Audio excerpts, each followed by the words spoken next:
अमेरिकी राष्ट्रपति Donald Trump और रशिया के प्रेसिडेंट व्लादिमीर पुतिन की फोन पर बातचीत के कुछ घंटों बाद ही यूक्रेन ने रूस के स्ट्रेटेजिक बॉम्बर ठिकानों पर जबरदस्त हमला किया। जी हां, नमस्कार, मैं हूं आशीष त्रिपाठी आपके साथ। ये खबर इसी वीडियो में अंत तक आपको ये समझाने की कोशिश करेंगे कि क्या वाकई जो शांति की बातें चल रही हैं, जो युद्ध विराम की बातें चल रही हैं, उस ओर उठाए जा रहे कदम का कोई असर हुआ भी या नहीं। क्योंकि इस हमले के बाद रूस के एंगेल्स रणनीतिक बम वर्षक अड्डे को भी भारी नुकसान पहुंचा और इसे यूक्रेन का अब तक का सबसे घातक हमला बताया जा रहा है। और इसके चलते युद्ध क्षेत्र से लगभग 700 किलोमीटर दूर स्थित एक एयरबेस पर एक बड़ा विस्फोट हुआ और इस विस्फोट के बाद वहां आग लग गई। एक रिपोर्ट के मुताबिक रूस के रक्षा मंत्रालय ने यह दावा किया कि उनके एयर डिफेंस सिस्टम ने रूसी क्षेत्रों में 132 यूक्रेनी ड्रोन्स को मार गिराया है और एंगेल्स में स्थित जिस रूसी एयरबेस को निशाना बनाया गया उसे सोवियत काल में स्थापित किया गया था। इस एयरबेस पर टुपोलेव Tu-160 परमाणु सक्षम भारी रणनीतिक बमवर्षक विमानों को तैनात किया गया है, जिसे व्हाइट स्वान भी कहा जाता है। और इस व्हाइट स्वान यानी जिस तरह से एक बड़ा भारी भरकम बमवर्षक होना चाहिए, उसी तरह की कैपेबिलिटीज इसके पास हैं। Tu-160 रूस के सबसे आधुनिक परमाणु बमवर्षक विमानों में से एक है।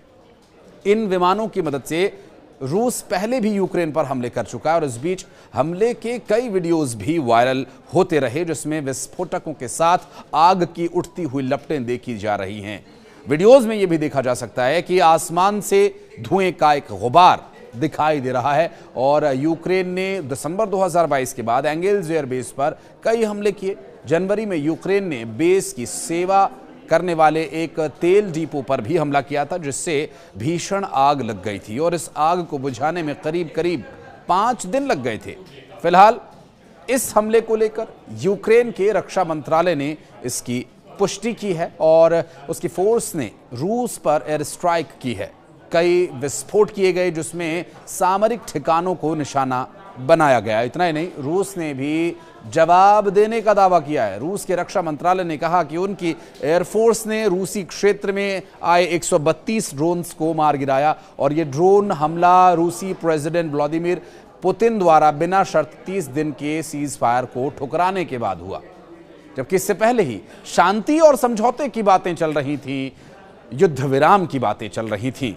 यूक्रेन के राष्ट्रपति व्लादिमीर जेलेंस्की ने कहा कि हम सशस्त्र बलों, नौसेना, नेशनल गार्ड्स, प्रादेशिक रक्षा बलों आदि में सेवाएं देते हुए स्वतंत्रता के लिए लड़ाई लड़ने वाले सैनिकों, सार्जेंट्स और अधिकारियों को वापस ला रहे हैं। यूक्रेनी नेता ने मंगलवार को कहा था कि सभी युद्धबंदियों को, पकड़े गए नागरिकों को रिहा करना शांति की दिशा में एक महत्वपूर्ण कदम होगा और इससे दोनों देशों के बीच विश्वास में बहाली करने में मदद मिलेगी।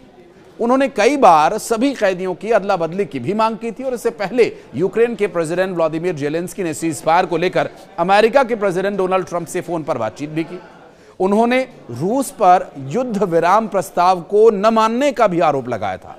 जेलेंस्की ने आरोप लगाया कि ट्रंप और पुतिन की बातचीत के कुछ ही घंटों बाद यूक्रेन पर हमला हुआ, जिसमें बुनियादी ढांचों सहित अस्पताल को भी निशाना बनाया गया। और अमेरिकी प्रेसिडेंट डोनाल्ड ट्रंप ने सोशल मीडिया प्लेटफॉर्म ट्रुथ पर पोस्ट करके बताया कि जेलेंस्की से उनकी बात एक दिन पहले हुई और पुतिन के साथ हुई चर्चा पर यह बात आधारित थी, ताकि रूस और यूक्रेन दोनों को उनकी ज़रूरतों के अनुसार एक साथ एक टेबल पर लाया जा सके। और दोनों नेताओं ने करीब 1 घंटे तक फोन पर बातचीत की।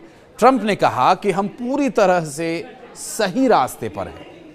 अब अंदर की खबर यह है कि जेलेंस्की अब आगे की प्लानिंग में जुट गए हैं।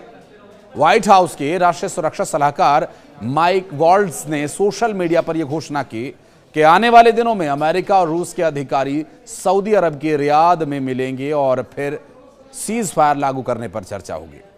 हालांकि उन्होंने यह भी कहा कि अभी तक यह स्पष्ट नहीं हो पाया है कि यूक्रेन के अधिकारी उस वार्ता में शामिल होंगे या नहीं। दरअसल एक एजेंसी की रिपोर्ट के मुताबिक जेलेंस्की ने यह जानना चाहा कि एक दिन पहले ट्रंप और पुतिन के बीच सीज फायर को लेकर आखिर क्या बातचीत हुई थी, जो उन्होंने यूक्रेन पर फिर से हमला कर दिया, जिससे वो आगे के प्लान बना सके।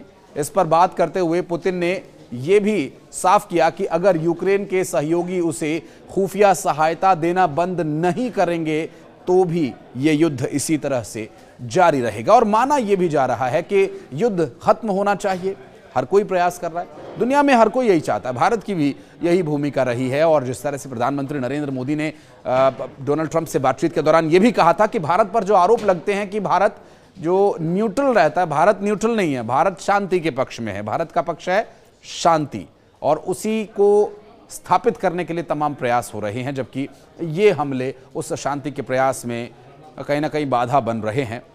शांति कायम किया जाना ही एक प्रयास मात्र होना चाहिए। हालांकि इस परिस्थिति से निपटना या इससे बाहर निकलना कितना मुश्किल होगा, अब ये भी देखने का विषय होगा। इस युद्ध विराम की चर्चाओं के बीच एक बार फिर से दोनों तरफ से हो रहे हमलों को लेकर अगर आप कुछ कहना चाहते हैं तो कमेंट सेक्शन में आकर ज़रूर बताइएगा। वीडियो में कुछ और इन्फॉर्मेशन अगर आपको लगता है कि मिसिंग है, उस बारे में अगर कोई सलाह, कोई राय आप देना चाहें, कमेंट सेक्शन आपके लिए बाहें फैलाए खड़ा है। धन्यवाद।